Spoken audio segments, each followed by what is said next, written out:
Odean టీవీకి స్వాగతం. తమ్ముడితో పెళ్లి బావగారితో కాపురం చేయమన్న అత్తమామలు. ఏలూరు జిల్లా జంగారెడ్డిగూడెంలో అమానుష ఘటన చోటు చేసుకుంది.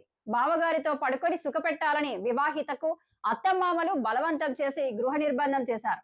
దానిని వ్యతిరేకించడంతో గత 10 రోజుల నుండి సంవత్సరం బాలుడితో నిర్బంధం చేశారు. పోలవరంకి చెందిన అమృతవల్లికి జంగారెడ్డిగూడెంకి చెందిన రంజిత్ కుమార్ కి వివాహం అయింది. రంజిత్ కుమార్ ను బావగారిని సుఖపెట్టి మరొక వారసుడికి జన్మనివ్వాలని అత్తమామలు తోటి కోడలు అమృతవల్లిని గృహ నిర్బంధం చేశారు. అమృతవల్లిని బంధించిన గదికి కరెంటు, బాత్రూమ్, త్రాగునీరు, తిండి లేకుండా చేశారు. బావగారు లేకపోతే మామగారిని సుఖపెట్టాలని అత్త, తోటి కోడలు బలవంతం చేశారని ఆరోపించారు. సమాచారం అందుకున్న human rights state vice chairperson Mandam Lakshmi సభ్యులు బాధితురాలికి మద్దతు తెలుపుతూ ఇంటి ముందు టెంట్ వేసి నిరసన తెలిపారు. కుటుంబ సభ్యులను జంగారెడ్డిగూడెం పోలీస్ స్టేషన్ కి తరలించి విచారణ చేపట్టారు.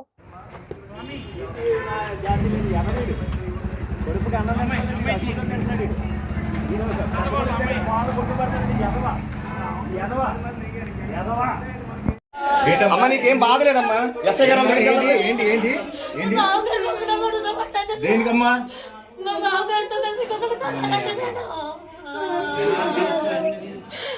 అమ్మా ఏమండి కొద్దిగా లేపు పాపం అర్జెంట్ గా బయట తీసుకెళ్ళి ఏమైనా పెట్టించండి ఆ పిల్లకి. పాపం ఏం తిన్నది ఏంటో భయపడిపోతుంది ఆ పిల్ల, కంగారు పడిపోతుంది. పాప ఏడవద్దు. ఏం జరిగింది చెప్పు, ఏం జరిగింది చెప్పు. మా బావగారు పక్కన పడుకోమంటారు.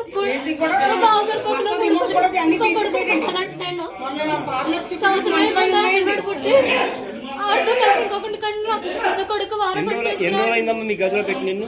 10 రోజుల నుంచి అలాగే ఉన్నా సార్. బయటకు రావడం భయమే సార్. తలుపులు బదులు కొట్టేస్తున్నారు అర్ధరాత్రి వచ్చి. భయమే సార్ సార్ నాకు.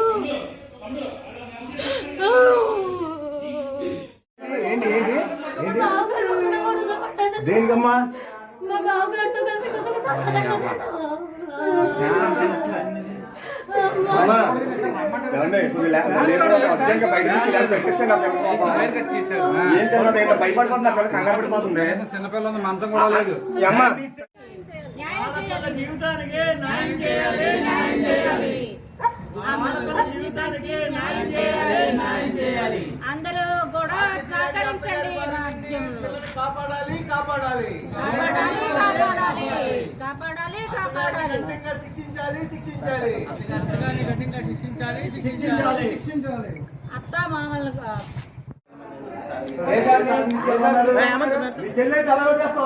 నీ చెల్లెలు కూడా పడుకోమంటారు రాడు రా, నీ చెల్లెలు కూడా పడుకోమంటారు రాడు. మీ ఇంట్లో బాబుని చేస్తారా? పదే పైకి కూడా పేరు సూర్య. మా చెల్లికి జంగారెడ్డిగూడెం ఇచ్చాము. రంజిత్ అబ్బాయి పేరు. పెళ్లి చేశాక అమ్మాయికి పిల్లలు కావాలనేసి ముందుగా ఒప్పించి తర్వాత ఏమో ఇప్పుడు పిల్లలు పుట్టిన కాడి నుంచి నాకు పిల్లోడు వద్దు, నన్ను కాపురం చేయను, అది ఇది అనేసి చాలా రకాలుగా ఏడిపిస్తున్నారు. అప్పుడే 15 రోజుల నుంచి మా చెల్లిని లోపల ఉంచితే ఎన్ని ఇబ్బందులు పెట్టాలో అన్ని ఇబ్బందులు పెడుతున్నారు. పైకి మంచిలు కూడా అందివ్వకుండా తలుపులు వేసేసి, డోర్లు వేసేసి, పైకి కర్రీస్ కూడా అందివ్వకుండా, బుట్ట వేయడానికి లేకుండా అన్నీ కట్టేసి లోపల తలుపులు వేసి బంధించేసి ఉంచారు. దయచేసి మా చెల్లిని తలుపులు తీసి, పిల్లోడు ఏడుస్తున్నా కూడా అలాగే పట్టించుకోకుండా తిరుగుతున్నారు వాళ్ళు.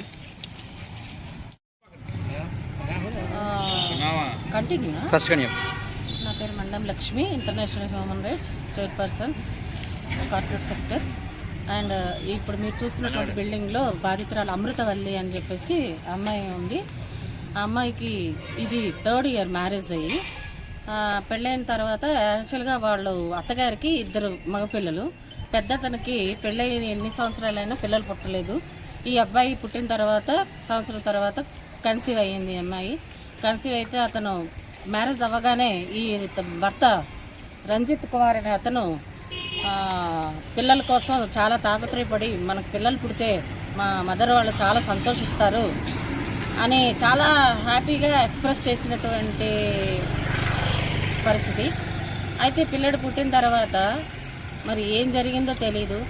ఆపరేషన్ చేయించుకొని రమ్మని పిల్లలు లేకుండా అప్పుడే మేము రాణిస్తామని ఒక రకంగా, తర్వాత పెద్దతనితో కూడా పిల్లల కంటే మాకు ఫుల్ఫిల్ అయిపోద్ది, ఇద్దరు పిల్లలతో పిల్లల్ని కన్నట్టు అని చెప్పేసి హెరాస్మెంట్ చేస్తున్నారు.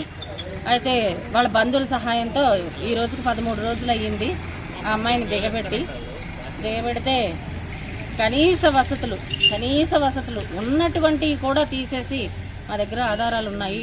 టోటల్గా ఫ్యాన్, బెడ్, వాటర్, బాత్రూంలో వాటర్, మగ్గు, గ్లాసు, ప్లేట్స్ అన్నీ తీసేశారు. అన్నీ కూడా వాళ్ళ అన్నయ్య పక్కింట్లోంచి అందించడం జరిగింది. ఇప్పుడు ఎంతసేపటి నుంచో తలుపు కొడుతున్నామో అమ్మాయిని నిర్బంధించారు. ఇప్పుడు మీడియా వారు మీరైనా పోలీసు వారి సహాయంతోనైనా మా అమ్మాయి పరిస్థితి ఏంటి, అసలు లోపల ఎలా ఉందనేది మాకు కావాలి. అది మాకు మెయిన్. ఇప్పుడు తర్వాత మనం ప్రొసీడ్ అవుదాం ఏదనేది మీ అందరి సహకారంతో ఆ అమ్మాయి ఏం జరగకుండా ఆ అమ్మాయిని పరిస్థితి ఏంటి ముందు చూసిన తర్వాత మాట్లాడదాం ఫర్దర్గా.